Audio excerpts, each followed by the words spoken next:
Hold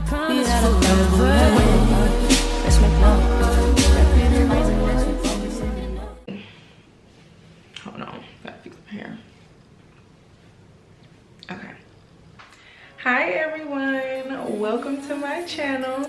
So in today's video, I'm going to be giving you guys 7 tips on how to build your clientele in 2024. Not only will these tips help you build your clientele, but these tips will also help you maintain clientele as well. Okay, so I'm gonna be using my phone and my iPad right here so I don't forget anything. Jumping straight into it.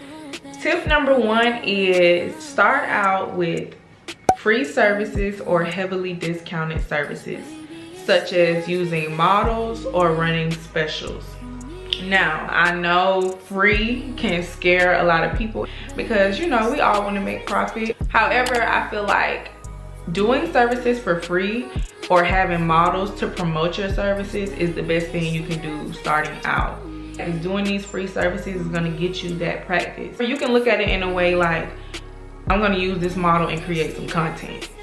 Okay, you're gonna get something back from that. You're gonna have something to put on your page. You're gonna have work to display so that more people can see. You don't have to be doing free services for an extremely long time or anything. Starting out free isn't always a bad thing. It isn't always a loss because you can be gaining something if you utilize it the right way, such as creating content and making sure that the people you're using as a model or giving this free service to, just making sure that they're sending other people your way. Find photogenic people, very attractive people that one, either have a nice following or they're just well known. They, you know, they're here, they're there. They're somewhere where people will see your work and be interested. You can be using that model to grow your business. Okay, so moving on to number 2. Tip number 2 is you want to make a great first impression on your clients. That will take you a very, very long way when it comes to building and maintaining clientele. Having a good first impression is what's gonna make somebody want to come back. Like if I go to somebody for the first time and I like what I experienced, I'm going back and I'm referring more people to them if I see fit. A person that you leave a good impression on, they're gonna wanna come back. They're gonna wanna refer you to more people. And some examples of leaving a good first impression would be to simply be nice to your clients. I know that that's very basic, but being nice goes a really long way. Being nice, being respectful, being understanding goes a really long way. Another example of a good first impression would be making sure your professionalism is good, making sure you're communicating with your clients. If you're gonna be running late, communicate. Make sure everything is clear, make sure you're being clear, and you wanna make sure the environment is very professional, whether you be working from home or in a suite, because you just want the experience to be really, really good. And I mentioned being home-based because I know a lot of people starting out, they're home-based. And there's absolutely nothing wrong with that, especially when you're starting out. It's okay to be home-based. I just feel like if you're going to be home-based, you're gonna have to put in 10 times the effort to be more professional. And I say that because you wanna make sure your workspace is very clean, very welcoming, very professional, very quiet. Like, of course your workspace should be clean at all times, but whatever other space that your clients are gonna be seeing or is going to be visible to them, you want to make sure that that space is even clean as well. You know, if you're working in a little space in your dining room area, you want to make sure the kitchen clean because they're going to see the kitchen. You know, you want to keep everything clean and welcoming and a good space and a good environment because that's going to make them want to come back. You kind of want to make everything aesthetically pleasing for a business. Like if you're working from home, you don't want to have your family pets out. Everybody is not a pet person. You have to understand that when you're in business mode, you have to separate business and home as much as possible. Those are just a couple of tips on making sure that you create a good environment to make a great first impression on your client. So that pretty much sums it up for number 2. Leaving a good first impression is super important. You want to make sure you're being as professional as possible. If you leave a good first impression, they have no choice but to come back. So the third one we have today is having a booking site. A booking site should be priority. It's 2024. Get you a booking site. No more DM to book. No more DM to book. Having a business site is professional. That's all I keep talking about in this video is professionalism. You're gonna lose clients that way. Clients that you didn't even know you could have had, you're gonna lose them if everybody is having to DM you to book or DM you to see your pricing. People wanna have everything at the touch of their fingertips. Customers wanna see when you're available, how much you're charging. Things like that make it more easy and more accessible for clients, and it's honestly just more professional. If you're the type of person who's just starting out and you know your excuse is, oh well, my availability is kind of wishy-washy because of my job or because of this, in all honesty, it's an excuse. If you only have time to do nails or lashes or makeup on your off days, which is Saturday and Sunday, create a booking site and have Saturday and Sunday available. Like, there should be no excuse. It's more professional. It's such a better look. Imagine if Fenty by Rihanna didn't have a website. You got to DM her to place an order every time. It's just way more professional in the end. Another major tip that goes with booking sites is you do not want your booking site to sound mean or scary. You should not make your clients feel scared to book with you. And I say that, for example, you don't want to have all caps screaming at your clients in the booking site, or you don't want to say rude things like don't knock on the door, certain things like that. You want to make sure that you're getting your point across in a very respectful, professional, and nice way. Our clients won't really know what to expect from you if you're kind of already like, you know, very stern about everything. So I say make sure your booking site is very nice and welcoming. Another important thing I would like to say, most booking sites will charge you. So if that's what you're worried about, don't worry, because a lot of booking sites that I know of, they offer a free trial. And not a trial like, I won't say trial. They offer like a free plan where you may not get as many of the, what's the word? You may not get as many of the upgrades as you would like, but if you're just starting out and you know, you're like, okay, well, I need a booking site, and you don't really want to be paying monthly for a booking site yet, and you're, you know, just starting your clientele, you may not be able to unlock all the full features of the plans or of the website that they offer if you're doing a free plan. But this will definitely be good for anybody that's wanting to start out. It's definitely possible for you if you don't want to pay yet. But to sum up, tip number 3, getting a booking site will definitely help you build clientele in your business and maintain clientele. Also, your booking site should be very clear. It should be very clean, straight to the point. It needs to look aesthetically pleasing. It doesn't need to look like you put zero effort into it, like you just got some sentences here and some pictures thrown there. It needs to look aesthetically pleasing. You know, it should actually match the aesthetic that you want for your business. Just make it look very sleek, clean, and straight to the point. Make sure you're being clear in your policies and not being so aggressive or scary in your policies, and just make sure you're being respectful and you're listing all your policies so there's no confusion. And that's it for tip number 3. Tip number 4 is don't cancel or reschedule your clients. To me, this is a really major one. And even if you have to, which I know life happens, and as a service provider, you know, things are going to come up sometimes where you have to cancel or reschedule your clients. But I feel like try your absolute hardest not to do that.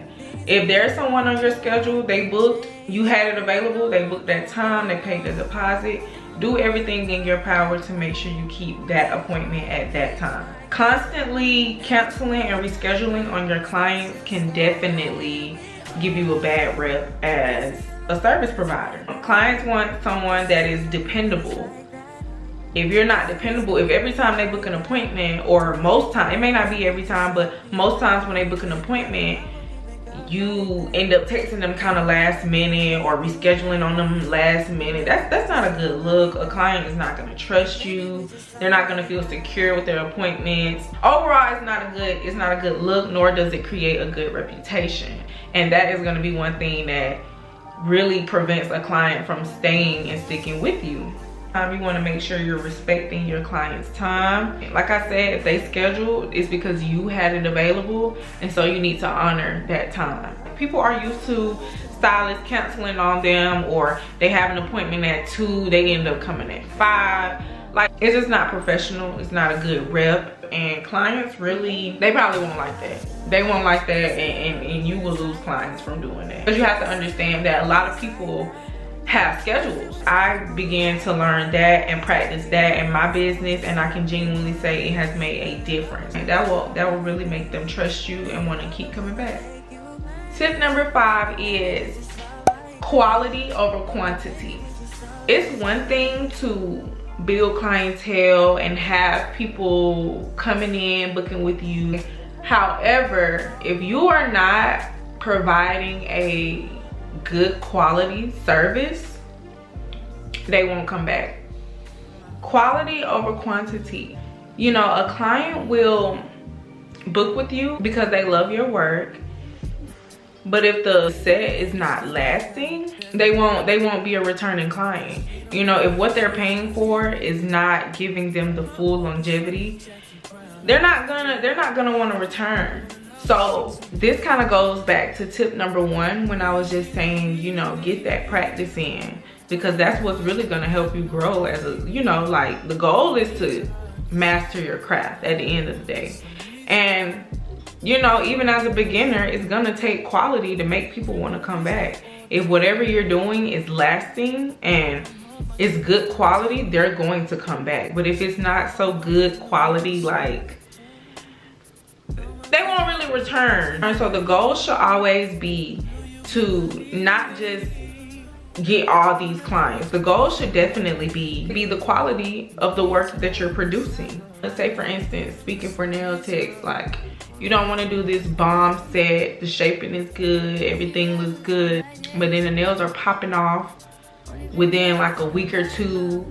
They're lifting, they're cracking, they're breaking. Like, that's not good quality, and clients are not really going to be too happy with that, nor will they keep returning. Even if it's not the absolute best in the beginning, but if your clients see that, okay, every time I go to her, like, I see that she's getting better, like she's improving, they're gonna stick beside you. They're gonna stick beside you. And that falls into taking constructive criticism as well. Sometimes it's okay to reflect back on yourself and make sure you're listening to feedback so that you're able to get better. Because if I were to neglect everything my clients were saying and take it in a defensive way, I wouldn't grow, I wouldn't have grown as a nail tech. So that's one thing that's gonna help you get clients and maintain them. So tip number 6, if you want to produce quality content, heavy emphasis on quality, because social media is going to be your number 1 marketing strategy. It's going to be number one. That's where you're going to build your portfolio. That's where most of your clients are going to come from. And in order to grow those platforms, you're going to need quality content. And I say that because quality content, sometimes it don't have as much to do with the product that you produce, but how good you make it look. Let me elaborate on that. So what I'm trying to say is, good lighting and a great camera is going to take you a long way. If you have clear lighting, clear content, you know, everything looks nice and good, people are gonna watch your content. Like, you don't want to have like fuzzy looking content. Like if your iPhone is pretty outdated, or whatever phone you're on, or it don't even have to be outdated. If you have like a cracked back camera or whatever the case may be, or you have this old flimsy out of date ring light, invest.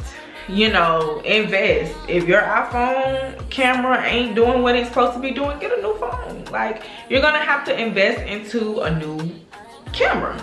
You're gonna benefit from that in the long run. You're gonna need quality equipment to make good content, because good content is gonna bring you more clients. If you're posting pictures of your work, make sure them pictures are crystal clear. Don't overdo it with the edits. You want to keep investing into your space, your equipment, because it's gonna pay off in the long run. People like good quality. Instagram is gonna promote good quality content. TikTok, YouTube, whatever the case may be, it's gonna promote that good quality content.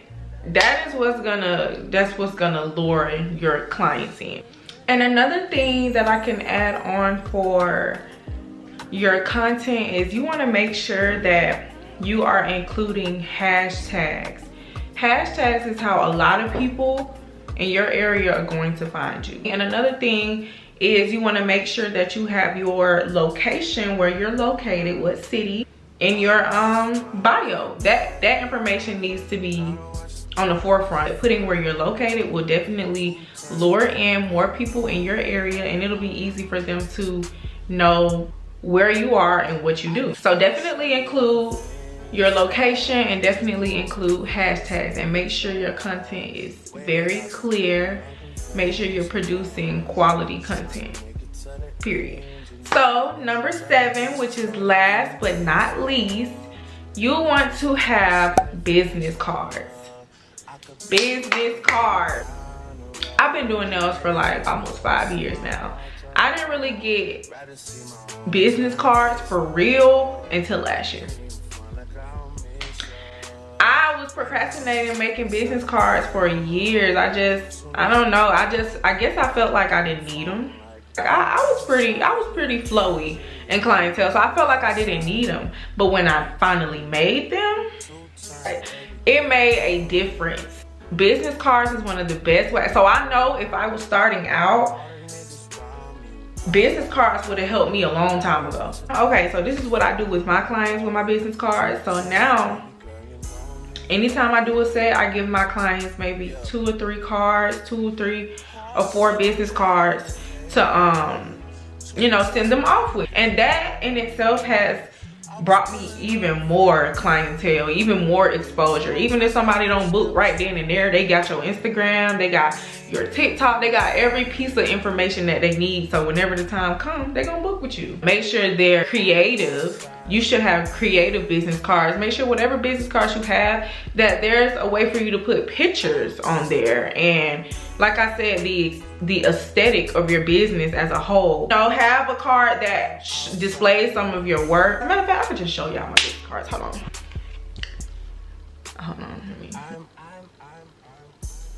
I hope it's focused. I think it's focused now. But these are my business cards. Right here, this QR code, this is to my booking site. And on the back is my Instagram. This looks exactly like my Instagram page. Another thing I want to add on to the business cards tip is get loyalty cards. Loyalty cards, clients love loyalty cards, and that is something that is going to keep them coming back. I've been doing loyalty cards for like maybe 3 years now. 3 years now. I had loyalty cards before I had business cards.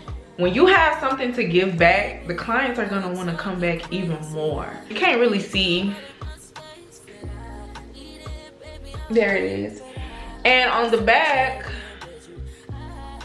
it's these little slots. I see it as like me giving back to my clients, because I have clients that I have a stack of completed loyalty cards.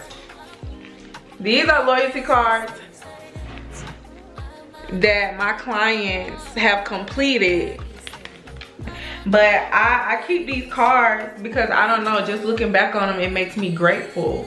and thankful for my clientele that I have built and how consistent they are with me. Because it's one thing to, like I said, it's one thing to have people coming to you, but they keep coming back. Like, we locked in. I really recommend doing loyalty cards because it gives clients something to look forward to, and it's a way for you to give back to your clients. Like, giving back is one of the best things you can do for a client that consistently comes with you. But building, as far as building your clientele, that's gonna give them a way to keep, that's gonna give them a reason to keep coming back. So that pretty much sums up today's video.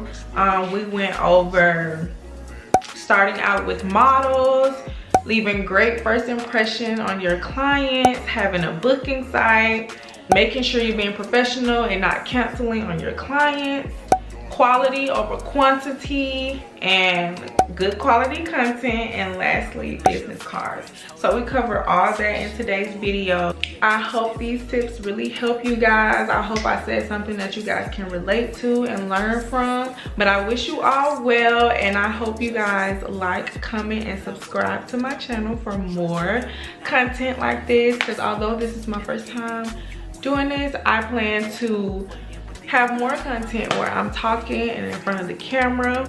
So stay tuned for that. I'm wishing everybody well and success in their business and growing their clientele, because these are some things that help me grow as a service provider. So I'm wishing that on you guys, and I love to share more tips with you guys, and I hope to see you guys in the next one. Don't forget to like, comment, and subscribe for more content, and I hope to see you guys in the next video. Bye.